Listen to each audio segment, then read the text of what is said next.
Doctor Nachiket Mehta જેઓ ડોક્ટરની સાથે સાથે પબ્લિક મોટિવેશનલ સ્પીકર પણ છે તેમનો ટૂંક પરિચય આપણે ઝડપથી જોઈ લઈએ. ડોક્ટર નચિકેત મહેતા મૂળ ભાવનગરના વતની છે અને છેલ્લા 24-25 વર્ષથી રાજકોટમાં તેમની હોસ્પિટલ છે. તેમનું ભણતર અમદાવાદમાં 1992 થી 2001ની સાલમાં પૂરું થયા બાદ જે દરમિયાન તેમણે MD ન્યુરોસાયકિયાટ્રીની સર્વોચ્ચ ડિગ્રી હાંસલ કરેલ છે. 20 જાન્યુઆરી 2002માં મનોશાંતિ હોસ્પિટલની એક નાના પાયે શરૂઆત કરેલ હતી જેમાં તેઓએ દવાઓની સાથે કાઉન્સેલિંગ થેરાપીના ઉપયોગથી સારવાર આપવાનું શરૂ કરેલ. 2018માં ઓસ્ટ્રેલિયાથી ઇન્ટરનેશનલ લેવલની સારવારની પદ્ધતિ વિશે જ્ઞાન મેળવ્યા બાદ મને ઓસ્ટ્રેલિયામાં જ નોકરીની ખૂબ જ મોટા પગાર સાથે ઓફર મળેલી હતી, જે બાબતના આ બધા સર્ટિફિકેટ છે. પરંતુ આ નોકરી સ્વીકારવાની બદલે મેં આ પ્રકારની ઇન્ટરનેશનલ પદ્ધતિની સારવારથી રાજકોટમાં જ આપણા દેશના લોકોને ઉચ્ચ સારવાર આપવાનો નિર્ણય લીધેલ હતો. 2001થી શરૂઆત કરેલ આ સફર દરમિયાન 2020માં સાયકિયાટ્રી ક્રિટિકલ કેર યુનિટની સ્થાપના કરવામાં આવેલ, જેની વિગત આપણે હવે જોઈએ. દર્દી હિંસક અથવા આક્રમક બનીને તોડફોડ અથવા અન્ય નુકસાન કરે ત્યારે, લાંબા સમય સુધી પણ દવાઓ ખાવાથી દર્દીની અપેક્ષા મુજબનું રિઝલ્ટ ન મળતું હોય ત્યારે, ફક્ત ટીકડીઓ ખાવાની બદલે કાઉન્સેલિંગ પદ્ધતિથી પણ રિઝલ્ટની અપેક્ષા હોય ત્યારે, લાંબા સમયથી ચાલુ હોય તેવી દવાઓ કાયમી ધોરણે ઓછી અથવા બંધ કરવાની ઈચ્છા હોય ત્યારે, હવે આપણે મનોશાંતિ સાયકિયાટ્રી ક્રિટિકલ કેર સેન્ટરમાં મળતી વિવિધ સુવિધાઓ વિશે જાણીએ. 1.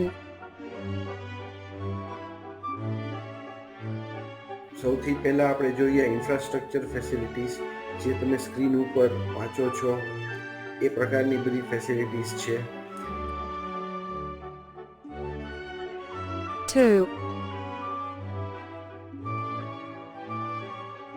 ત્યારબાદ નેક્સ્ટ આવે ડાયગ્નોસ્ટિક ફેસિલિટીઝ, એટલે કે હિપ્નોથેરાપી, મગજની પટ્ટી, EEG, સાયકોલોજીકલ એનાલિસિસ વગેરે વગેરે. 3. ત્યારબાદ આપણે વાત કરીશું થેરાપેટિક ફેસિલિટીઝની, એટલે કે શોર્ટની treatment, behaviour therapy, cognitive therapy વગેરે વગેરે.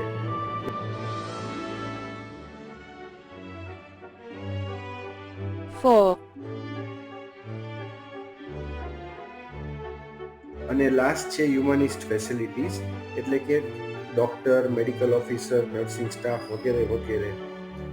રાજકોટની સર્વપ્રથમ તથા એકમાત્ર 3 માળની માનસિક રોગની સારવાર માટેની મનોશાંતિ હોસ્પિટલના આ બધા ફોટોગ્રાફ્સ છે, જે પણ દર્દીઓને આપવામાં આવતી સુવિધાઓનો એક ભાગ છે. અમે સમગ્ર ગુજરાતના માનસિક રોગના દર્દીઓ માટે આપ અત્યારે જુઓ છો તે નવી સુવિધા શરૂ કરેલ છે. જો તમને તમારી અપેક્ષા મુજબનું રિઝલ્ટ ક્યાંયથી ના મળતું હોય તો એક વખત અવશ્ય સંપર્ક કરો. This place is more than just a hospital. It's a place of healing, hope, and heart.